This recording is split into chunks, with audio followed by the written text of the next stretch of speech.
Thanks for joining us on election night for Georgia's Senate runoffs, which will determine the balance of power in Washington.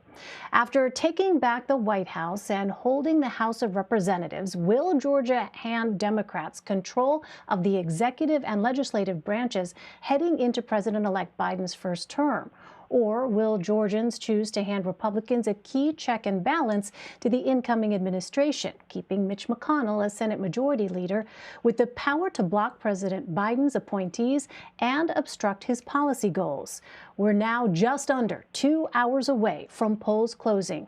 Anyone in line by 7 p.m. Eastern can cast their ballot, and absentee ballots can be returned to drop boxes by 7 as well. As of this morning, nearly 3.1 million people had already cast their ballots. That's 40% of all the registered voters in the state. CBSN political reporter Caitlin Huey-Burns has more on what's at stake in these races.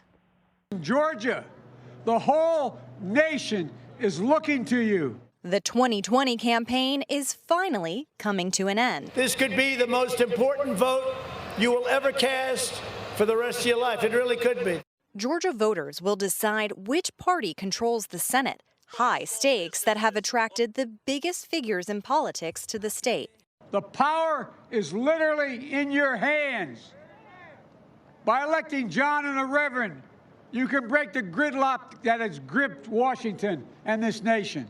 We need 2 senators that will get in the way of the radical agenda of the Democratic Party and fight for Georgia every single day. Georgia's election system requires a runoff if no candidate receives 50% of the vote. In November, the state's 2 incumbent Republican senators, David Perdue and Kelly Loeffler, fell below that threshold. Just one of those Republicans has to be successful for the party to keep control of the Senate.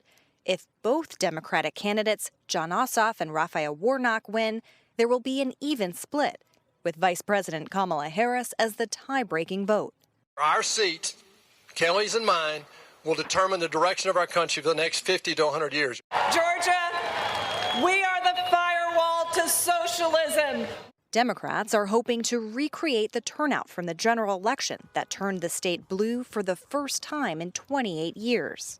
We have seen record voter turnout across the board in this runoff election. There were people out there in Georgia that voted for both Perdue and Joe Biden. Why do you think that is? I got more votes than any Georgia Democrat running statewide in the history of this state. There were some folks who voted in the presidential and didn't vote down ballot. There were some folks who voted for the Libertarian candidate in the Senate race. Now it's head-to-head, and we are getting out the vote like never before.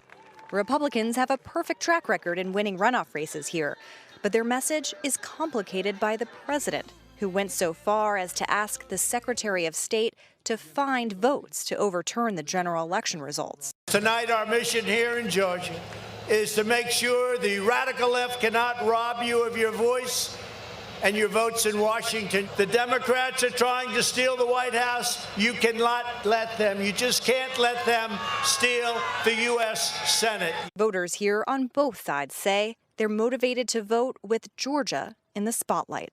Everybody's looking up to Georgia right now. Everybody, all the states are looking, but we got to do this. It's been really cool because this never happens with like 2 Senate races, so it's really neat.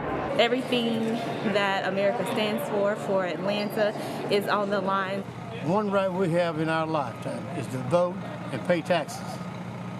And if we take the vote away, we haven't got anything.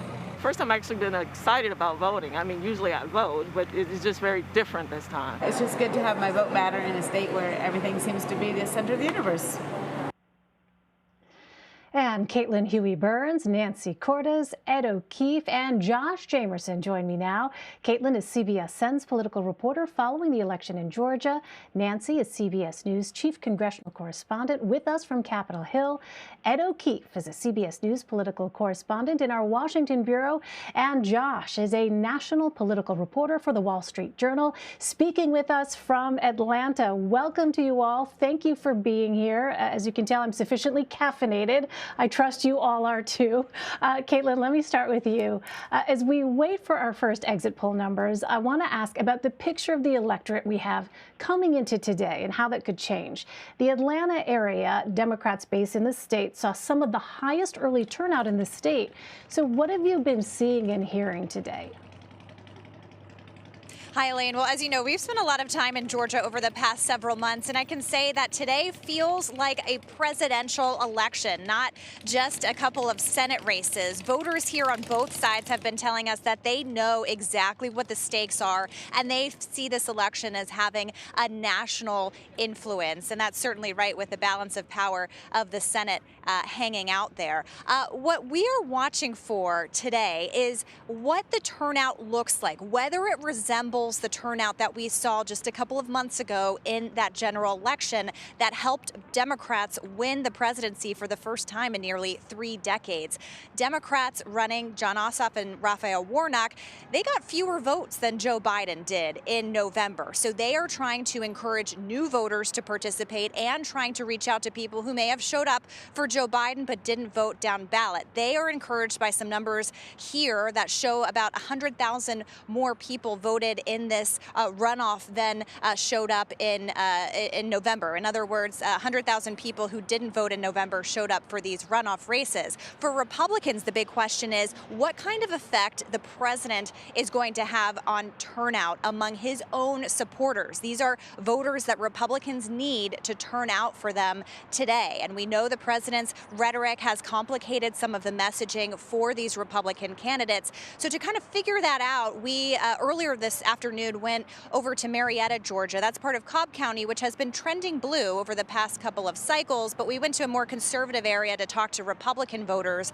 And those Republican voters told us that the president's rhetoric wasn't having an effect, that yes, they voted for him, but they don't always like what he has to say. But they thought it was really important that they showed up to vote for these Senate candidates, these Republicans, because they know Joe Biden will be president and this will be a way to kind of check the balance of power. But we just saw a statement from David Perdue and Kelly Loeffler, a joint statement from those Republican incumbents, urging people to continue to go out and vote today, saying that this is a race, these are 2 races that could come down to just a few votes in a few precincts. Well, Josh, in November, Georgia accepted about 1.3 million mail ballots. This time around, they have just over 1 million. The count of the general election vote did not wrap up until 4 days later on Saturday. So how long is the tally expected to last for these runoffs? Well, the Georgia Secretary of State actually said earlier today that it was probably unlikely that we can expect to see the vote count today. I think that was an understatement on his part. He said it could likely happen as soon as tomorrow. It's been his policy, he said, to encourage the state election officials throughout Georgia's more than 100 counties to begin doing the early processing and sorting through the ballots so that they can get straight to counting them when polls close today. So probably tomorrow morning or later. Okay, all right, good to know. Nancy, what do Democrats want to do with Senate control if they get it? And how will Republicans use their leverage with the Biden administration if Senators Loeffler or Perdue win? Well, Senate control is hugely important for Democrats. It can't be overstated. It affects everything about the Biden agenda, including his cabinet, his judicial appointees, and the policies that he wants to implement. I mean, just take, for example, last week, what we saw when President Trump said that he wanted to send $2,000 checks to all Americans. Well, Democrats said, great, we love that idea. That's something that Joe Biden supports as well. The Democratic-controlled House went ahead and passed that right away. It probably would have passed in the Senate. It had support from some Republicans and all of the Democrats, but it never came up for a vote because the Senate is currently controlled by Republicans who, by and large, didn't agree with that policy. So if the Senate is controlled by Democrats, then the policies that Joe Biden wants to see take place, they may not necessarily pass, but at least they will come up for a vote.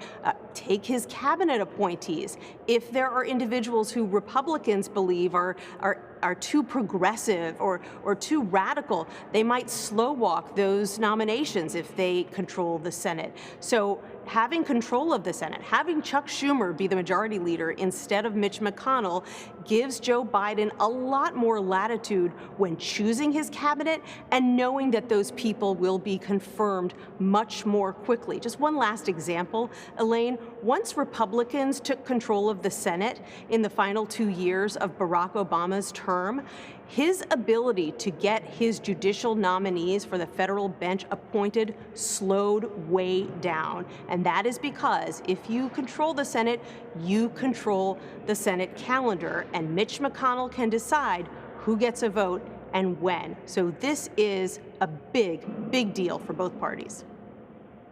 Tremendous power. Ed, you have been covering the Biden transition extensively over the past 2 months. How critical are these races to executing their agenda? Well, I mean, let me associate myself with the remarks of the chief congressional correspondent who laid it out there pretty well. Yeah. You know, everything is on the line tonight. This is, you know, I've seen some write that the most critical moment of the Biden presidency is occurring before the Biden presidency even begins, and I would agree with that. I mean, it's easy street or easier street if they win both these seats tonight. If not, it's going to require Joe Biden to do what Joe Biden's very good at, cutting deals with the other side. But what will complicate that for him is A, narrow majorities in both chambers, and B, a Democratic Party that is not in the mood to make nice and compromise with Republicans on many issues, especially the most sensitive ones that Democrats want to accomplish. Health care, immigration, infrastructure, putting, as Nancy said, judges on the court that are more in line with liberal or mainstream Democratic views. You know, and foreign policy for that matter. The other near-term concern that he may have, and Nancy knows this well, there may not be confirmation hearings held as rapidly as the Biden team would like for some of these picks. You know, conceivably now, if we get a result, say, by the end of this week, and it's clear which party's in charge, you could see the committees that have to confirm nominees announce as late as later this week, over the weekend, that hearings are going to be held at some point, maybe even next week.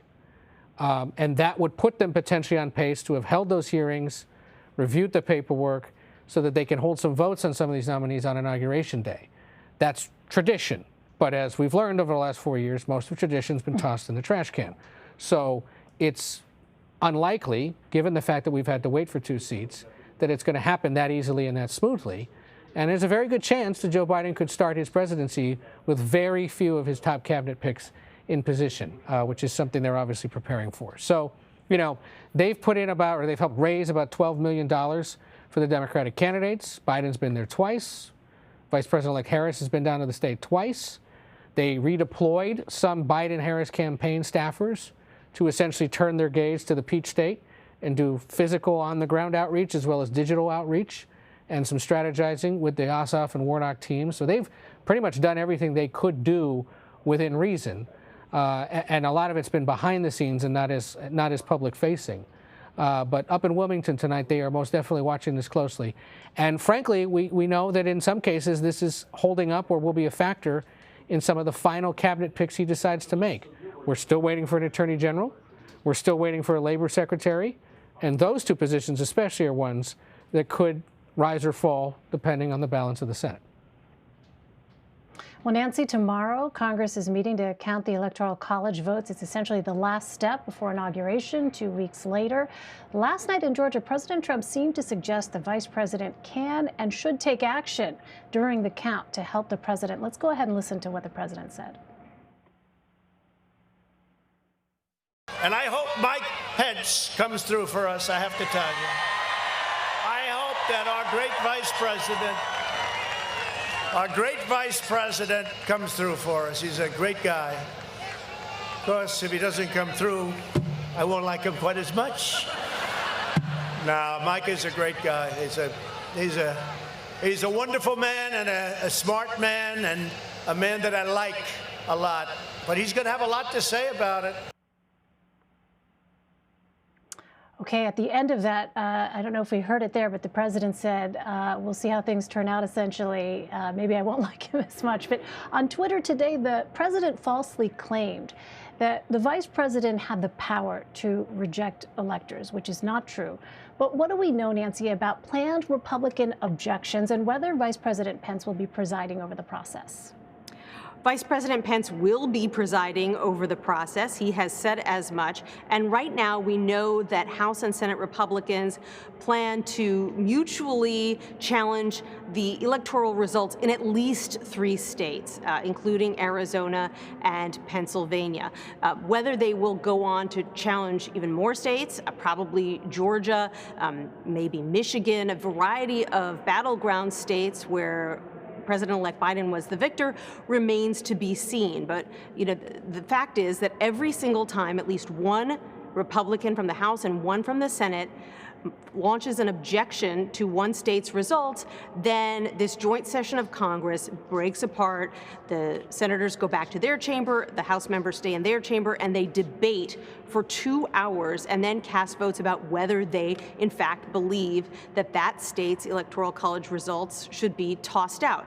Now, spoiler alert, that is not going to be successful because more than half of Senate Republicans in the House, and all of the Democrats think that this is a terrible move, that it disenfranchises the voters, and so they're going to vote against throwing anyone's votes out. So at the end of the day, and this could be an extremely long day, it could go into the night, we're going to have to caffeinate again tomorrow, Elaine, but there's going to be a lot of chaos and a lot of debate. I will tell you, I had the distinct pleasure today of going back and watching how this joint session of Congress went down in 2017, in 2013, in 2009, in 2005. And in each case, the vice president did not play a role anything like what the president is suggesting Mike Pence could do tomorrow. Essentially, the VP was there to kind of keep the trains running, and as the electoral college tallies were read by the tellers, members of the House and Senate, he basically registered them and then read out the results at the end, and that was about it, except for one case. That was back in 2017 when a lot of Democrats were upset that Donald Trump had won, and guess who was presiding? It was then Vice President Biden, and he shut those Democrats down because they didn't have enough support in the Senate. He said, it is over. So that is a tone that I don't expect Vice President Pence to take tomorrow. Well, Ed, the Pentagon has approved a request from Washington, D.C.'s mayor to deploy the National Guard for tomorrow's protests around this electoral vote count. Who's leading these protests, and what do we know about what's being planned? Sure. Well, look, it's essentially a collection of groups that support the president, support what the president's pushing for, which is to overturn the results of the election in several states and give him the Electoral College victory. There was a rally held this afternoon here in Washington at Freedom Plaza, which is one of those areas between the White House and the Capitol. A few thousand people there. Reports say, you know, they heard from various speakers. There was some praying, there was singing, a lot of waving of typical and traditional signs that, you know, speak to their concern with what's going to go down tomorrow and their support for the president. The city is anticipating anywhere between 25,000 and 30,000 people to take to the streets tomorrow. The Defense Department, D.C. officials are not expecting it to be violent, but they did deploy a few hundred D.C. National Guard to help the Washington police, which is at full deployment tomorrow just in case. Remember, the president is expected to speak to at least one of these events tomorrow on the Ellipse near the White House. That one will be interesting to watch to see what he says and where we are in the course of the conversation up at the Capitol by the time he speaks. You know, and just to follow up on what Nancy said there, I think what tomorrow is, especially from the First Amendment exercising that we'll see in the streets of Washington to the explicitly constitutional duties laid out that Congress is supposed to carry out tomorrow, it's just another great reminder and sort of physical embodiment of the Constitution, the rules that we have in this country, the nooks and crannies that have been exposed and tested so many times over the last 4 years. And this, in essence, is a test of the guardrails, and we'll see how scraped they get. But ultimately, we know that January 20th, Joe Biden becomes president, Kamala Harris becomes vice president. And Congress gets to debate all that tomorrow. Yes, we are learning oh so much about those various nooks and crannies now.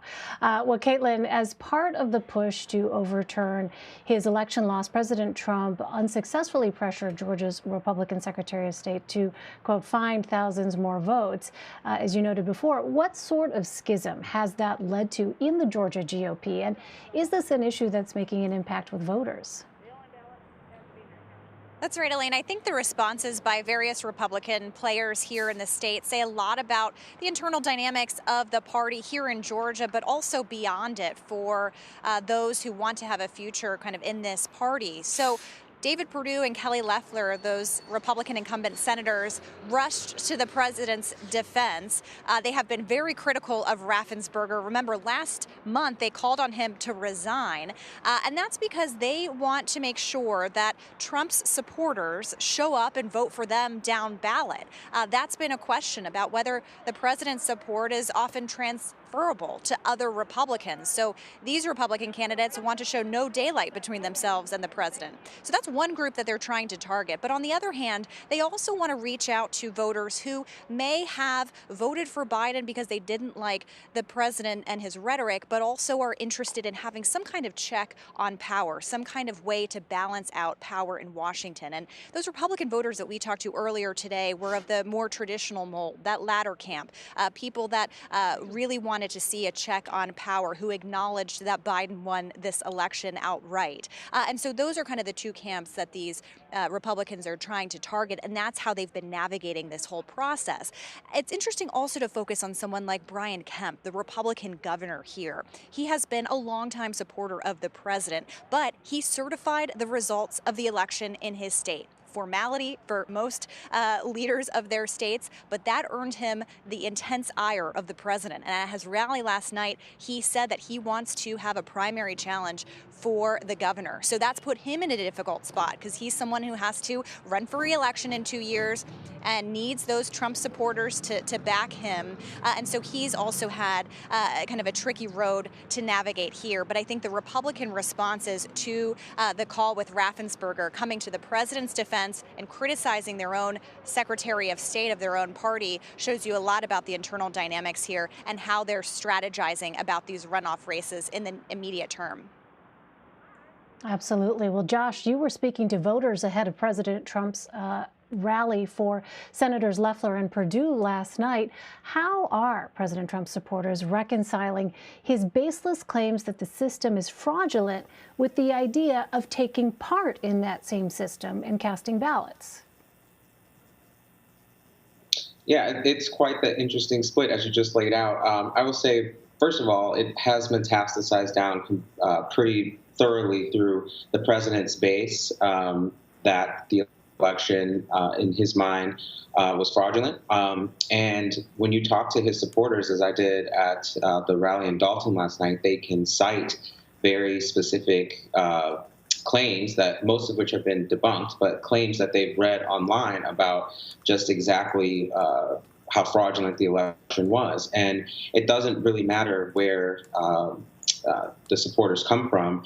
A lot of people I talked to last night in Dalton, Georgia, which is about an hour and a half north of Atlanta, some of them were from metropolitan Atlanta. And when I was out in Atlanta today talking to voters, I ran into a Republican in Atlanta who thought the election was fraudulent as well. And so it's not just a particular part of President Trump's most loyal supporters. It really is a lot of Republicans throughout the party who feel this way. And some voters I talked to said that they felt like they wouldn't vote early or in person anymore, or vote early in person or by mail anymore. They wanted to actually go in on Election Day. That was something I heard today when talking to Republicans who were out there voting. But one thing I'll say is that for Kelly Loeffler in particular, I think the dust up with the Georgia Secretary of State and the president over the phone call that he made pressuring the Secretary of State to find more votes to overturn the election actually gave Kelly Loeffler an opportunity to shore up her support with the base because they feel so passionately about President Trump's losing the election. Gave her a chance to say, look at what I'm doing. I'm going to vote against his the Electoral College certification in Congress on January 6th. And this is how I'm going to show President Trump supporters that I am with him, that I am just as Trumpian as anyone else who might have run for this seat, including the Representative Doug Collins, who was the president's preferred choice for the seat. So I think given the fact that the two senators totally agree with the president and try to have not let any daylight come between what he's saying about what happened in the election and how they will respond to it, is given a lot of Republicans I've talked to reason to go out and vote for them. All right, Caitlin Huey-Burns, Nancy Cortez, Ed O'Keefe, and Josh Jamerson, thank you all very much. It somehow seems fitting we're starting this first full week of the new year with a jam-packed schedule on the political news front. Thanks for helping us navigate it.